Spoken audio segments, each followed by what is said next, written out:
हर इंसान चाहींदो आहे मुंहिंजो हिकु नालो हुजे, पर कम ओड़ा हुजनि ई न। ईअं नालो थींदो आहे? हाणे ईअं चमाट नालो हुजे। हर इंसान ख्वाहिश रखी वेठो आहे त मुंहिंजो हिकु नालो हुजे।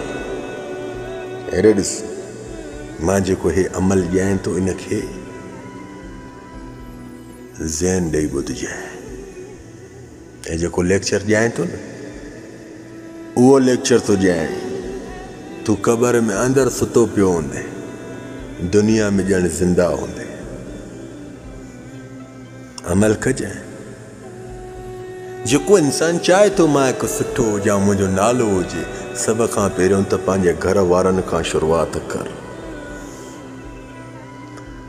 घर वारनि खां शुरूआति कंदे न त पोइ वायरस वांगुरु फिरंदी ईंदई पाड़े में। पाड़े में सम्झे थो न?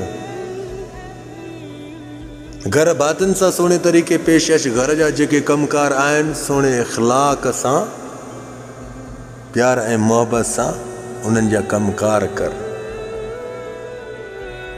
उन्हनि जी इज़त कर।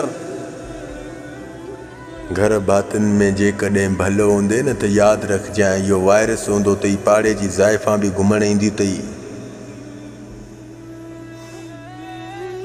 ईअं न कजांइ।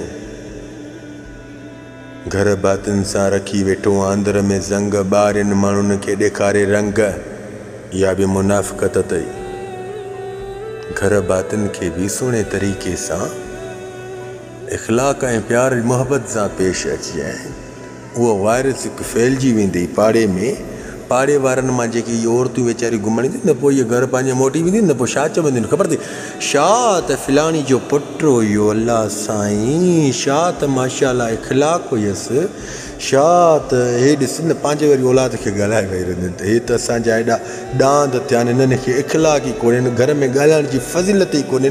छा फिलाणी जे पुट में इख़लाक़ हुयो? ख़ुदा जो कसम, पोइ ईअं तारीफ़ हलंदी तव्हांजी। पोइ इहो वायरस जेको आहे न पाड़े मां वरी फैलिजी वेंदई बाज़ारनि में।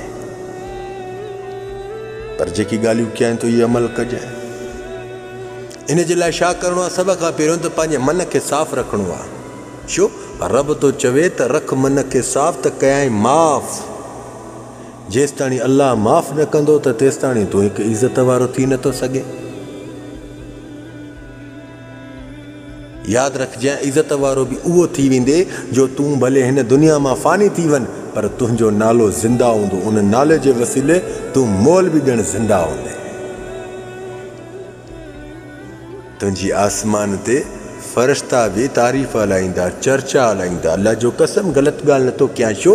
इख़लाक़ वारे इंसान जी अर्श खां वठी वेंदे फ़र्श ताणी तारीफ़ हलंदी आहे। इख़लाक़ वारो इंसान ईअं सम्झो अल्लाह जे रसूल जी पैरवी अख़्तियार कंदो आहे। इख़लाक़ हिकु अहिड़ी शइ आहे जेका इंसान खे जन्नत जे दरवाज़े ते पहुचाईंदी आहे। यादि रखजांइ, पंहिंजो हिकु नालो रखणु चाहियो था त पंहिंजे घर वारनि जे भातियुनि, पंहिंजे घर जे भातियुनि सां सभ खां पहिरियों त सुहिणे तरीक़े पेश अच।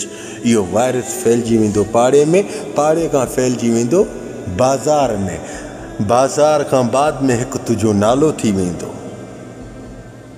नालो जेको तुंहिंजो नालो हमेशह रहंदो, पर तुंहिंजो जिस्म न रहंदो। तुंहिंजो जिस्म क़बर जे अंदरि, तुंहिंजो नालो क़बर जे ॿाहिरि रोशन रहंदो क़यामत ताईं।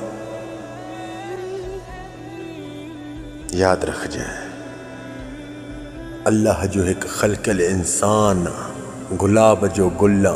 शैतान इब्लीस जे चवण ते पाण खे तबाह ऐं बर्बाद न कर।